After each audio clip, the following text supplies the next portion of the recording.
ನಮಸ್ಕಾರ ವೀಕ್ಷಕರೇ ನಾವೀಗ ಡಿಸೆಂಬರ್ ಮಧ್ಯಭಾಗದಲ್ಲಿದ್ದೀವಿ. ಈ ಬಾರಿ ಚಳಿ ವಿಪರೀತ ಅನ್ನಿಸ್ತಾ ಇದೆ. ಸಂಜೆ ಸೂರ್ಯ ಕಣ್ಮರೆಯಾಗ್ತಾ ಇದ್ದ ಹಾಗೆ ಚಳಿಯ ಆರ್ಭಟ ಹೆಚ್ಚಾಗ್ತಾ ಹೋಗ್ತಾ ಇದೆ. ದಕ್ಷಿಣದಲ್ಲೇ ಈ ಪರಿಸ್ಥಿತಿ ಇದೆ ಅಂದರೆ ಉತ್ತರದ ಭಾಗದ ಕಥೆ ಏನಾಗಿರಬೇಡ. ಇಲ್ಲಿ ಉಷ್ಣಾಂಶ 2 ಡಿಗ್ರಿ ಸೆಲ್ಸಿಯಸ್ ಕುಸಿತ ಕಾಣ್ತಾ ಇದೆ.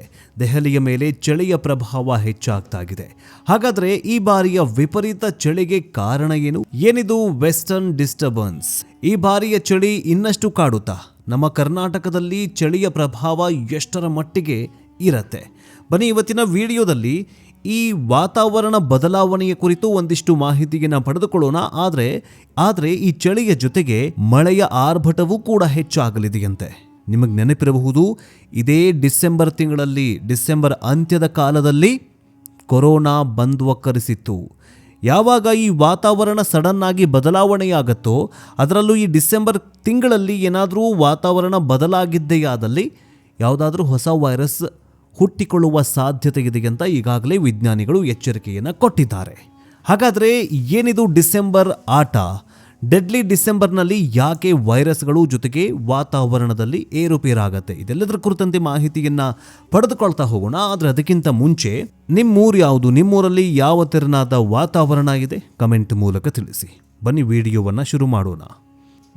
ಡಿಸೆಂಬರ್ ಬರ್ತಾ ಇದ್ದಂತೆ ಚಳಿ ಹೆಚ್ಚಾಗಿದೆ. ಈ ಬಾರಿ ಕರ್ನಾಟಕದ ಪರಿಸ್ಥಿತಿ ಕೂಡ ಚಿಂತಾಜನಕವಾಗಿ ಹೋಗ್ಬಿಟ್ಟಿದೆ.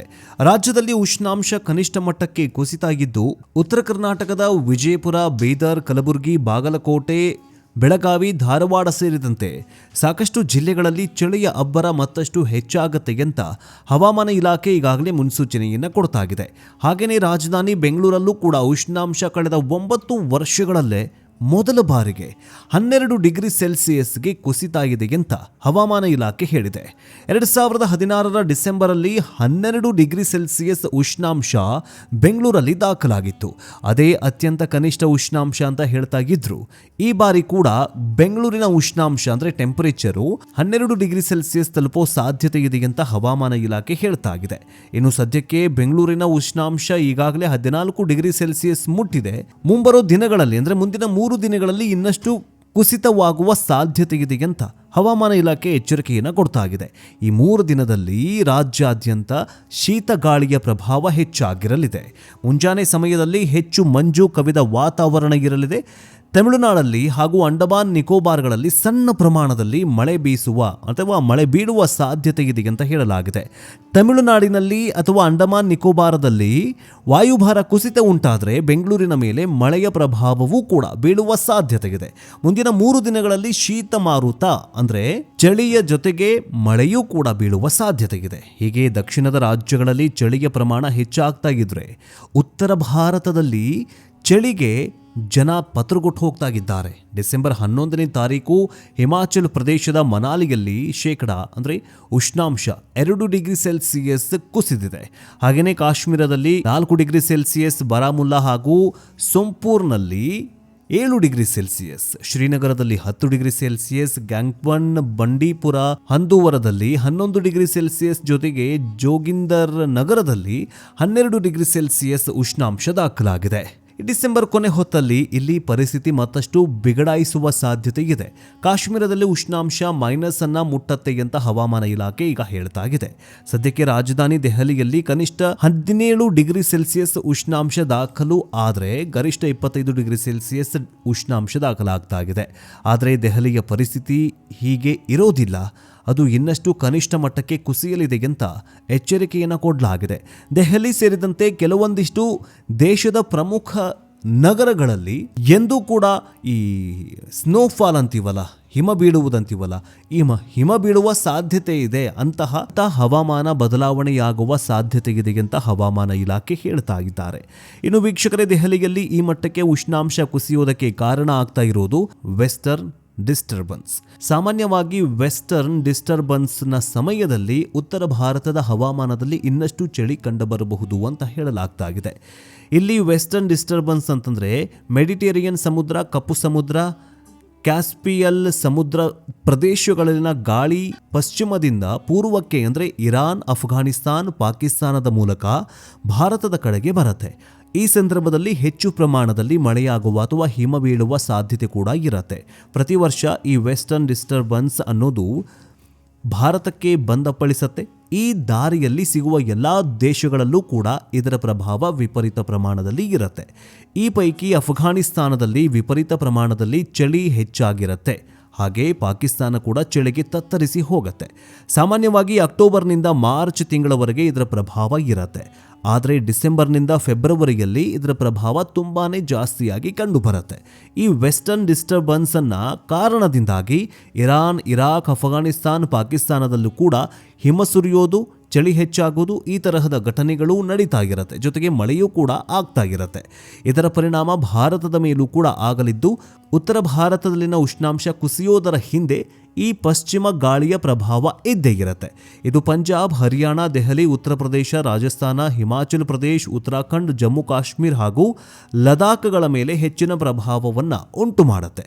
ಕೆಲವೊಮ್ಮೆ ವೆಸ್ಟರ್ನ್ ಡಿಸ್ಟರ್ಬೆನ್ಸ್ಗಳು ತುಂಬ ಸ್ಟ್ರಾಂಗ್ ಆಗಿದ್ರೆ ಇದರ ಪರಿಣಾಮ ಬಿಹಾರ, ಗುಜರಾತ್, ಮಹಾರಾಷ್ಟ್ರ ಹಾಗೂ ಮಧ್ಯಪ್ರದೇಶಗಳ ಮೇಲೂ ಕೂಡ ಉಂಟಾಗತ್ತೆ. ಹಾಗಾಗಿನೇ ಉತ್ತರ ಭಾರತದಲ್ಲಿ ಚಳಿಯನ್ನು ಅಳೆಯುವಾಗ ಈ ವೆಸ್ಟರ್ನ್ ಡಿಸ್ಟರ್ಬೆನ್ಸನ್ನು ಪ್ರಭಾವವನ್ನು ಗಮನಿಸಲಾಗತ್ತೆ.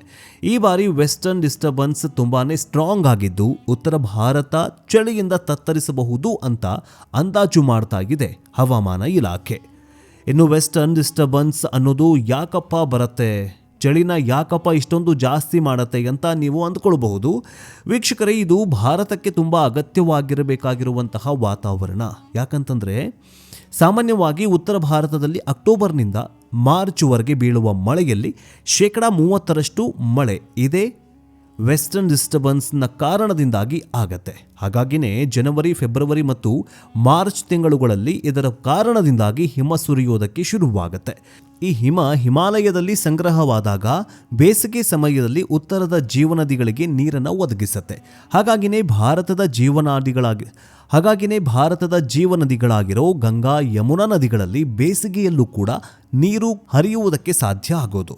ಇನ್ನು ಈ ವೆಸ್ಟರ್ನ್ ಡಿಸ್ಟರ್ಬೆನ್ಸ್ ಗೋಧಿ, ಬಾರ್ಲಿ, ಕಡಲೆ ಸೇರಿದಂತೆ ನಾನಾ ಬೆಳೆಗಳಿಗೆ ತುಂಬಾ ಅಗತ್ಯ ಅಂತ ಅನಿಸ್ಕೊಳ್ತಾರೆ. ಸೊ ಇದು ಭಾರತದ ನೀರಿನ ಮೂಲ ಅಂದರೂ ಕೂಡ ತಪ್ಪಾಗಲಿಕ್ಕಿಲ್ಲ. ಇನ್ನು ಇದರಿಂದ ಅಪಾಯಗಳೆಷ್ಟಿದೆ? ಖಂಡಿತಾನೇ ಇದೆ. ಪ್ರಕೃತಿಯಲ್ಲಿ ಯಾವುದೇ ಅತಿಯಾದರೂ ಕೂಡ ಅದು ಸಮಸ್ಯೆಯನ್ನು ಹುಟ್ಟು ಹಾಕತ್ತೆ. ವೆಸ್ಟರ್ನ್ ಡಿಸ್ಟರ್ಬೆನ್ಸ್ ಹೆಚ್ಚಾದ ಸಂದರ್ಭದಲ್ಲಿ ಚಳಿಯ ಪ್ರಭಾವವೂ ಕೂಡ ಹೆಚ್ಚಾಗಿರುತ್ತೆ. ಹಾಗಾಗಿನೇ ಜನ ಮನೆಗಳಿಂದ ಹೊರಬರಬೇಕು ಅಂತಂದರೆ ಪೂರ್ತಿ ಕವರ್ ಆಗೇ ಬರಬೇಕು ಅನ್ನೋ ಪರಿಸ್ಥಿತಿಯನ್ನು ಇದು ನಿರ್ಮಾಣ ಮಾಡುತ್ತೆ. ಹಾಗಾಗಿನೇ ಹಿಮ ಬೀಳುವ ಸಂದರ್ಭದಲ್ಲಿ ಹಿಮಪಾತದಿಂದ ಒಂದಿಷ್ಟು ಮಂದಿಯ ಜೀವವೂ ಕೂಡ ಹೋಗ್ಬಿಡತ್ತೆ. ಕಾರಣ ಏನಂತಂದರೆ ಈ ಚಳಿ ಅಂದರೆ ಈ ಟೆಂಪರೇಚರ್ ಕಮ್ಮಿ ಆದಾಗ ಮಾನವನ ದೇಹದಲ್ಲಿರುವಂತಹ ಟೆಂಪರೇಚರ್ ಮೇಲೂ ಕೂಡ ಪರಿಣಾಮ ಬಿದ್ದು ಕೆಲವೊಂದಿಷ್ಟು ಸರ್ತಿಗಳಲ್ಲಿ ಸ್ಟ್ರೋಕ್ ಆಗೋದು ಅಥವಾ ಹಾರ್ಟ್ ಅಟ್ಯಾಕ್ ಆಗುವಂತಹ ಸಾಧ್ಯತೆಗಳು ಕೂಡ ಇರುತ್ತೆ. ಸಾಮಾನ್ಯವಾಗಿ ಹಿಮಪಾತಕ್ಕೆ ಹೆಚ್ಚು ಬಲಿಯಾಗುವುದು ನಮ್ಮ ಸೈನಿಕರು ಅನ್ನೋದು ಅತಿ ದೊಡ್ಡ ವಿಪರ್ಯಾಸ. ಹಾಗಾಗಿನೇ ಕೆಲವೊಂದಿಷ್ಟು ಸಂದರ್ಭಗಳಲ್ಲಿ ಬೀಳುವಂತಹ ಮಳೆ ಆಲಿಕಲ್ಲು ಮಳೆಯಾಗಿ ಬದಲಾದರೆ ಕೃಷಿಯ ಮೇಲೂ ಕೂಡ ವ್ಯತಿರಿಕ್ತ ಪರಿಣಾಮ ಉಂಟು ಮಾಡುತ್ತೆ. ಇಂತಹ ಡಿಸ್ಟರ್ಬೆನ್ಸ್ ಈಗ ಉತ್ತರ ಭಾರತದಲ್ಲಿ ದೊಡ್ಡ ಮಟ್ಟದ ಬದಲಾವಣೆಯನ್ನು ತರುವ ಸಾಧ್ಯತೆ ಇದೆ ಅಂತ ಹವಾಮಾನ ಇಲಾಖೆ ಹೇಳ್ತಾ ಇದೆ.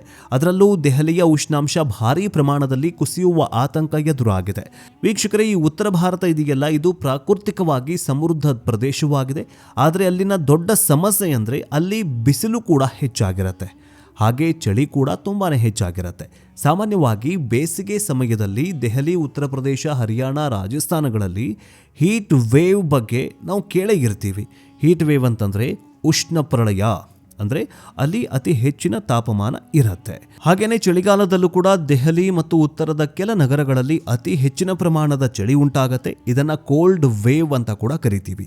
ಈಗ ದೆಹಲಿಯಲ್ಲಿ ಕೋಲ್ಡ್ ವೇವ್ನ ಪರಿಸ್ಥಿತಿ ನಿರ್ಮಾಣ ಆಗಿದೆ ಅಂತ ಹವಾಮಾನ ಇಲಾಖೆ ಕೋಲ್ಡ್ ವೇವ್ ಎಮರ್ಜೆನ್ಸಿ ಘೋಷಣೆ ಮಾಡಿದಂತೆ ಕಾಣಿಸ್ತಾಗಿದೆ. ಹಾಗಾಗಿನೇ ದೆಹಲಿ ಚಳಿಯನ್ನು ಎದುರಿಸುವುದಕ್ಕೆ ಸಿದ್ಧವಾಗಬೇಕು ಅಂತ ಎಚ್ಚರಿಕೆಯನ್ನು ಕೊಡಲಾಗ್ತಾ ಇದೆ. ಇನ್ನು ಈ ಚಳಿ ದೆಹಲಿಗೆ ಸಮಸ್ಯೆಯನ್ನು ಮಾತ್ರ ತರ್ತಾ ಇಲ್ಲ, ಬದಲಾಗಿ ದೆಹಲಿಯ ಜನರ ಒಂದಿಷ್ಟು ನೆಟ್ಟುಸಿರು ಬಿಡುವಂತಹ ವಾತಾವರಣ ಕೂಡ ನಿರ್ಮಾಣ ಮಾಡ್ತಾ ಇದೆ. ಯಾಕಂತಂದರೆ ದೆಹಲಿಯಲ್ಲಿ ಚಳಿ ಹೆಚ್ಚಾಗ್ತಾ ಇದ್ದಂತೆ ಅಲ್ಲಿನ ಗಾಳಿ ಶುದ್ಧತೆ ಕೂಡ ಹೆಚ್ಚಾಗತ್ತೆ. ಸಾಮಾನ್ಯವಾಗಿ ದೆಹಲಿಯ ಗಾಳಿ ಉಸಿರಾಡೋದಕ್ಕೆ ಕೂಡ ಯೋಗ್ಯ ಅಲ್ಲ ಅಂತ ಹೇಳಲಾಗ್ತಾ ಇರುತ್ತೆ. ಅಂದರೆ ದೆಹಲಿಯಲ್ಲಿ ಅತಿ ಹೆಚ್ಚು ಕಲುಷಿತಗೊಂಡ, ಅತಿ ಹೆಚ್ಚು ವಾಯು ಮಾಲಿನ್ಯವನ್ನು ಹೊಂದಿರುವ ನಗರಗಳ ಪೈಕಿ ಒಂದಾಗಿದೆ. ನಾನಾ ಕಾರಣಗಳಿಂದ ದೆಹಲಿಯ ಗಾಳಿ ಧೂಳು ಮತ್ತು ಹೊಗೆಯಿಂದ ಮಲಿನವಾಗಿದೆ. ಹಾಗಾಗಿ ಇದನ್ನು ಉಸಿರಾಡೋದಕ್ಕೆ ಯೋಗ್ಯ ಅಲ್ಲ ಅಂತ ಹೇಳಲಾಗ್ತಾ ಇದೆ. ಸಾಮಾನ್ಯವಾಗಿ ದೆಹಲಿಯಲ್ಲಿ AQI ತುಂಬಾ ಹೆಚ್ಚಾಗಿದೆ. ಅದರಲ್ಲೂ ಈಗ ಕರ್ನಾಟಕದ ಬೆಂಗಳೂರಲ್ಲೂ ಕೂಡ AQI ಜಾಸ್ತಿ ಆಗ್ತಾ ಇದೆ.